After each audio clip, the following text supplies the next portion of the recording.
Hey there, welcome to You Gotta Eat. Today we're going to show you how we make our famous meatballs, but we're going to do a little twist. We're going to put them on the griddle, so let's get started. So we're going to go with 2.5 pounds of chopped meat, 1.5 pounds of ground pork. We have 6 cloves of garlic, 1 small onion chopped. We have 1.5 cups of grated cheese. We have 3 cups of breadcrumbs. We have 6 eggs and 1.5 cups of ricotta cheese. First thing we're going to do is we're going to put our meat in a mixing bowl. We got our ground beef and our ground pork. Now we're going to put in our garlic, onions, breadcrumbs, grated cheese, and 6 eggs. And last but not least, our ricotta cheese.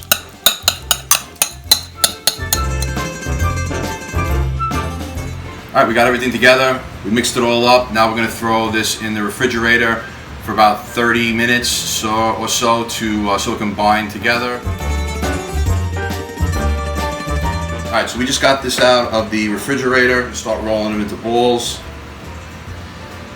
You can make them however big or small you want. I like to make mine, you know, about that big. Not too big, not too small, just right.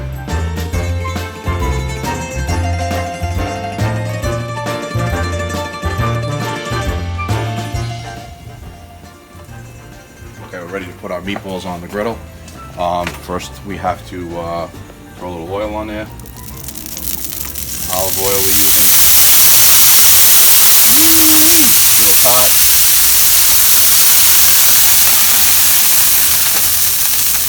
Okay, so I'm going to start throwing these on here. So with our mixture, we were able to make 28 meatballs. We get these going on the grill.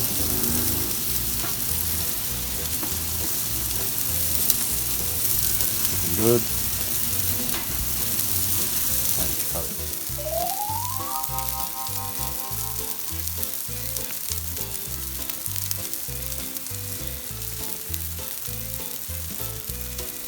I also like my meatballs fried. I don't like putting them in the oven and baking them. So that's another reason why I'm doing them on the griddle.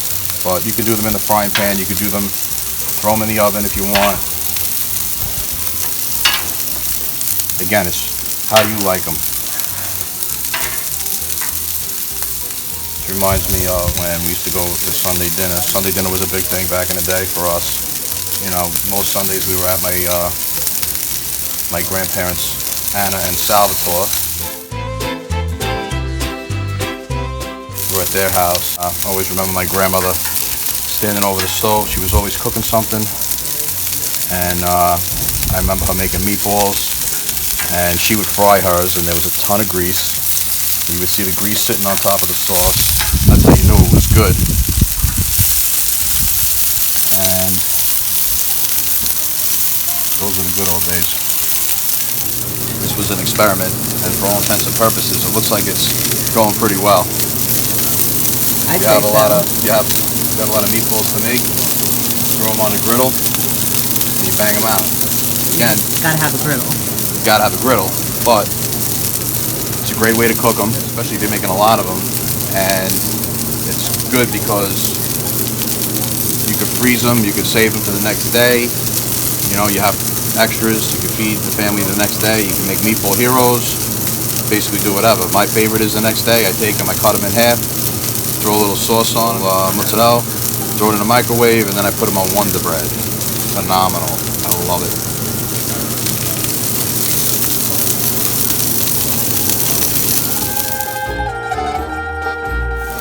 One other thing I forgot to mention was I'm cooking these on a medium heat. I didn't want to turn the griddle up too high, put too much heat on it because I didn't want to burn them. So, you know, that's why we're keeping it on like a medium heat, and it gives it a nice brown color. We're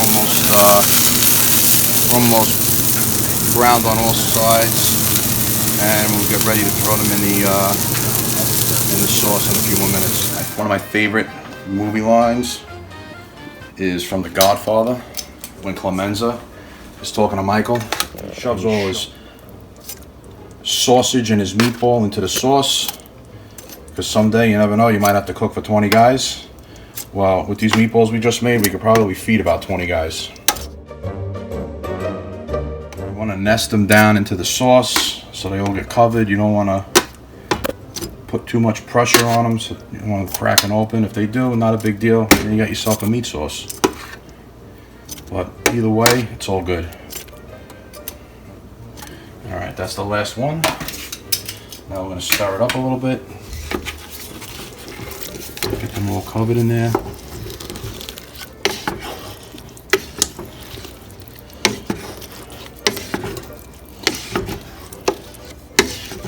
So we were short on time today. We really didn't, because I had to go to work. So we cheated a little bit with the sauce. It's a little bit store-bought, a little bit doctored, but either way. Not jarred. Not jarred. Let's just. No Prego, no ragu. All right. Specialty Italian. Specialty. Store prepared. All right, that looks good. We're gonna let those sit and cook for a little bit.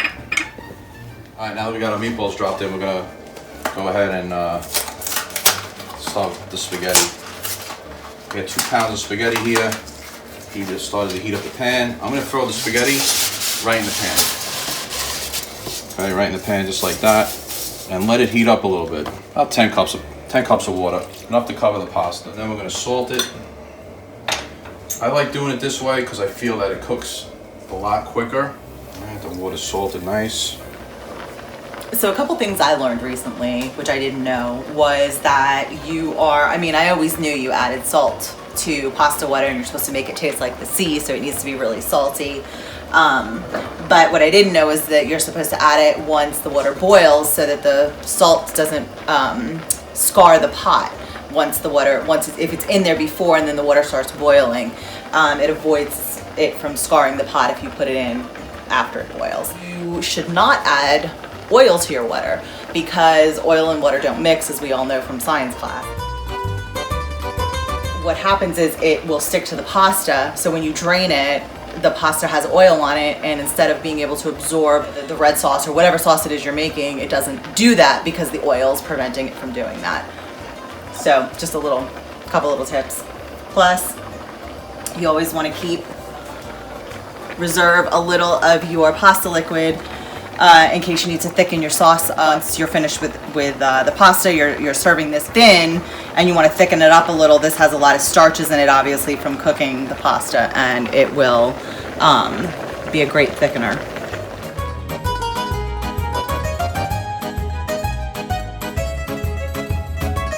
I want to add some sauce to the bowl so that I can layer the pasta with the sauce so that the pasta doesn't stick together. I'm going to take the meatballs out. We're going to put them in a bowl. How long have they been cooking? For a while. Good 45 minutes to an hour. I want to make sure they're cooked all the way through. Don't those look good? That's why you take a test one out. That bad boy open. That looks good. You're steaming up the camera. I know, look at that.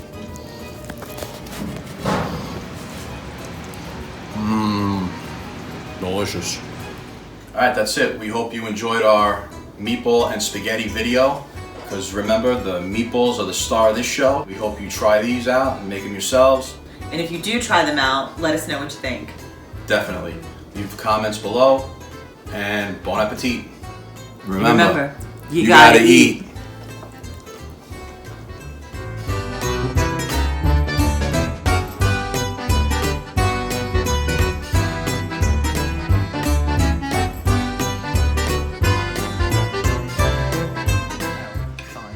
Go on.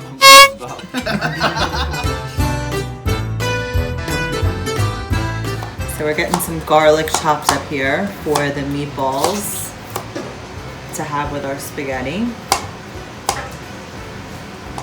And hun, remember when we first started dating, the first time we made spaghetti or meatballs and spaghetti.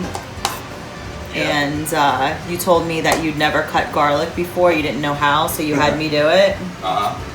And then I still don't know, by the way, how to cut garlic. You still don't know, right? Still And don't then That's why she's doing it. And then I found out probably a year after we were married that when your uncle had his catering company, that was one of the only things you did for him was cut garlic. Yeah, thanks Uncle Mark for spilling the beans on that one. Yeah, so obviously not much has changed 25 years later. in 25 years. Okay. I love meatballs. I've loved them ever since I was a little kid. I was intrigued by them, and no, I wasn't intrigued by them. You never say you're intrigued by balls. Huh? Balls intrigue me. Yeah, no. Cut. Keep going. Just keep going.